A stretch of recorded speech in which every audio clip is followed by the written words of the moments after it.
আগামী সেপ্টেম্বরে জাতিসংঘ সাধারণ পরিষদে ফিলিস্তিন রাষ্ট্রকে স্বীকৃতি দেওয়ার ঘোষণা দিয়েছেন ফ্রান্সের প্রেসিডেন্ট ইমানুয়েল ম্যাক্রো।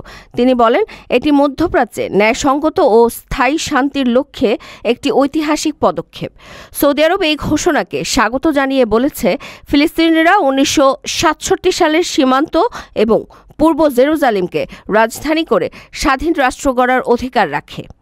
এমনকি তারা আন্তর্জাতিক সম্প্রদায়ের ঐকমত্যের প্রতি সম্মান জানিয়েছে।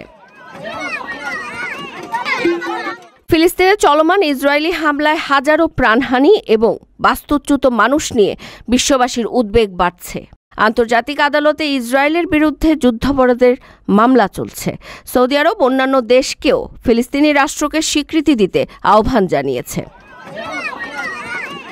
বর্তমানে বিশ্বে মোট 142টি দেশ ফিলিস্তিন রাষ্ট্রের স্বীকৃতি দিয়েছে।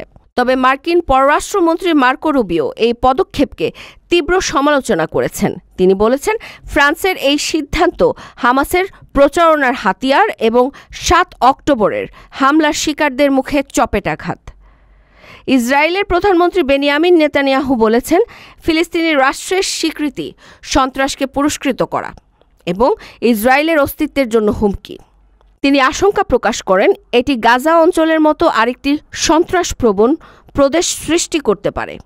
ম্যাক্রোর এই পদক্ষেপ বিশ্ব রাজনীতিতে নতুন উত্তেজনা সৃষ্টি করেছে।